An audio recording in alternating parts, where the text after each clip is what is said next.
Now, although I'm rather optimistic about the enthusiasm about the change in ideas on the college campuses and around the country, things are still up for grabs. You can just look at what's happening in Washington today, the big fight, over the debt increase. Big fight going on there, and how's it going to be raised, and what are we going to do about it? And for every one of us who understand the seriousness of the problem and how badly we want to quit the spending and balance the budget and get our freedoms back again and bring our troops home, there are those others who think that we're being unpatriotic and that we should fight all these battles and that we can't put anybody out on the street, and they give you all this ideas that government can take care of us from cradle to grave. So the contest is going on. Even in monetary policy is a good contest, a major contest, because I think everybody knows there's something wrong. I think a lot of people that like internationalism, they know it too, and they're laying their plans just as we're laying our plans. They're doing theirs in secret, but the secrets are coming out, and they want to replace the dollar standard, which will have to be replaced. It's not going to last. They want to replace it with an international standard under the United Nations and the IMF, and we don't need it. So therefore, the contest will be between national sovereignty of this country and a sensible banking system and a monetary system. And we don't have to invent it. All we have to do, we can improve on it, but all we have to do is look to the Constitution. Because I believe there is a...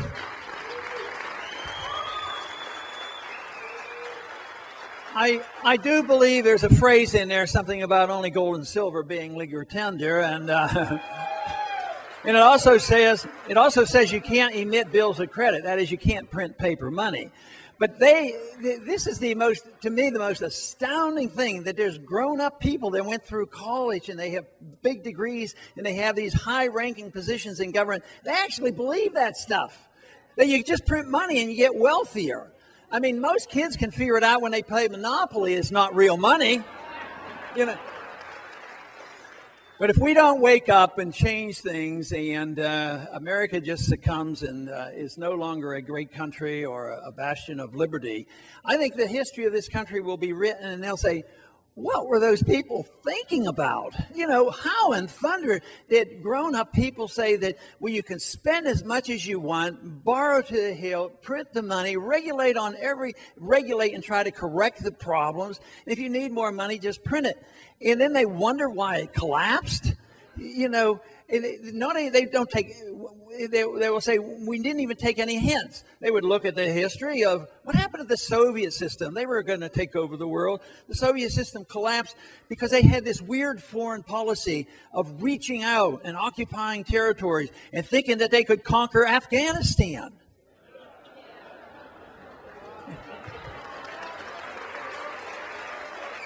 And then they would look and say, what did we do as a people? Oh, yes, we didn't learn a lesson. The British couldn't do it. The Russians couldn't do it.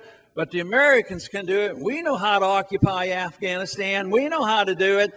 I tell you what, I really believe in the principle of spreading our goodness. But I tell you what, I do not believe our goodness is occupation by militarism and doing it with the use of force.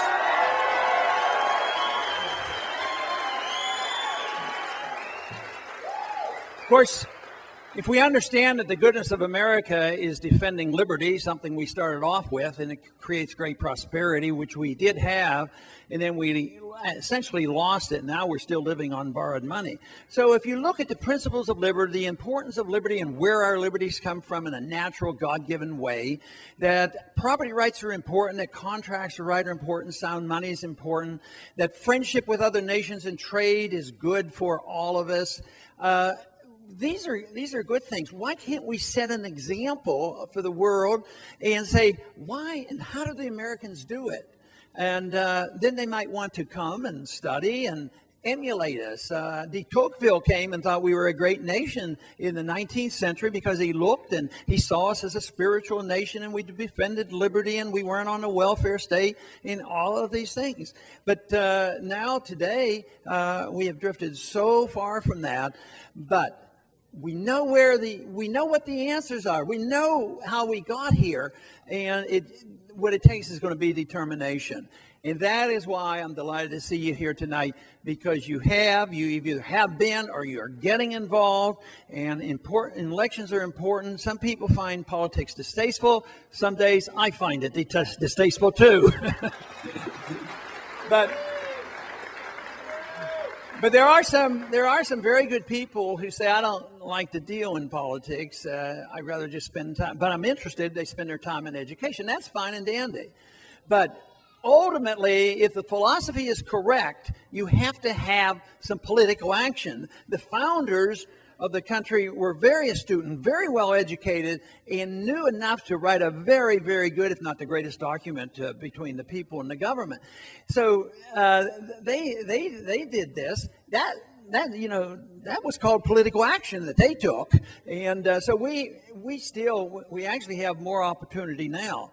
And I believe that under the current system, we have to do exactly what you're doing, because it's still available to us. We don't know how long it will last. Every single day I read another story about the encroachment of the federal and state governments on our personal liberties, and I get sick and tired of it on what they're doing.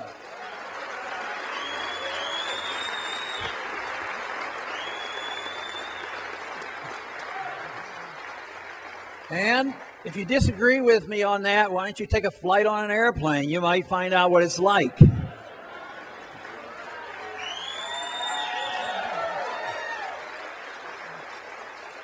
You know, in a year ago or so, when they changed the rules, when the groping and the nude x-rays started and all that, was rather annoying. So I introduced legislation. It wasn't complex. It said that, and I got this idea from Bastiat, but I said that if you can't do what the TS agents are doing and you'd be arrested, therefore the government agents should have the same penalty as you would if you did it.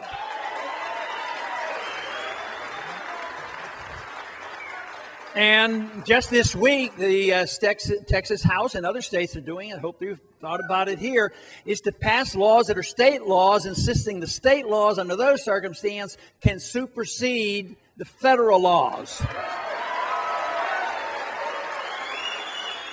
Bastiat actually in the law talked more about the economic interventions and all, and his simple premise was that the law cannot do and the government can't do what you can't do.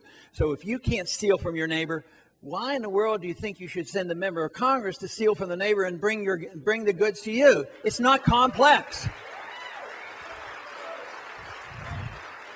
It's a basic moral principle. Now, I often wondered why we had, for so many years, been losing this battle, but I think we're gaining steam right now. I think we lost in one way because we became so prosperous. I mean, we became concentrated only on the material abundance we had, and we didn't care about how it came about, to the point where we lived beyond our means. And we could borrow. Our borrowing is still available to us. We still borrow money. So we live way beyond our means. We depended on inflated money, and then we didn't care about our liberties. So if we continue to do that and not look at the basics, there's no way this continue, because our productive capacity has been so destroyed. It's so ironic and so discouraging to think that capitalists in this country, people who have to make a living and make profits, find it easier to start a business in China than it is in this country. I mean, and they have $3 trillion in the bank. Over a third of it is our money. And they're in charge. We go around the world borrowing money and fighting these wars and getting ourselves into trouble, bankrupting our country, and China's out there doing these capitalistic things of investing in oil and drilling all around the world like this. So it's time we reasserted ourselves and say, we can't do it that way. Why don't we kind of become true believers in the free market and save a little bit and invest and do the things that we should do to make the country wealthy?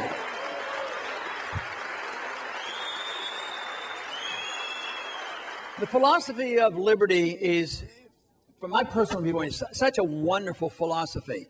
But unfortunately, we have come up short in that the argument against us, we seem to have lost the argument, but I think we have the chance to regain it. And the argument is we don't care about people. You know, you just throw everybody out on the street, you know, and there's no safety net. Yeah, but they don't have any wealth. They don't have any money. All they give is debt, and they think they're the solutions. So, yes, you continue to spend and take care of people and print the money. Well, what's going to happen when the money doesn't buy anything? And we're moving into the age of inflation right now, and that's going to happen.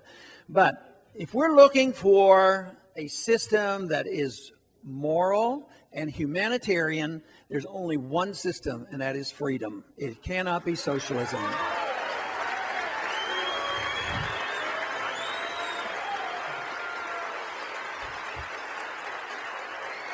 Those individuals who oppose us believe in perfect equality. They don't care about some people doing better than others. So they give up everything to say everybody will be equally poor, unfortunately. So if we allow them to do that, then you know we're going to have so much trouble. But our answers should be very, very clear. That if you care about your fellow man, you want production. You want people to have jobs. You want people to have the satisfaction of taking care of themselves. And unfortunately, though, people are pretty discouraged right now. And both the people who learn to live off the government, plus those who are desperate to get a job and get work and go back again. And it isn't because they're not willing to work. It's because the government has messed things up so badly, and they continue to do this, and there are answers for it. There are answers to show that more people are taken care of. If we're free and prosperous, you say, well, there's still going to be the poor. Probably will be. There probably will be some poor. But there'll be a lot less poor, and we're going to have a lot more money to help our family and friends and our neighbors and our church.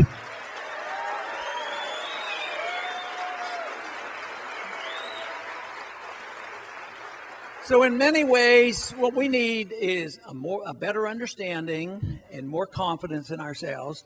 We need to understand the idea of tolerance, because in economics, in the free market, some people will be rich. As long as they don't get rich by getting benefits from the government and they provide a good service for you and me and we buy things voluntarily, they ought to be allowed to get rich.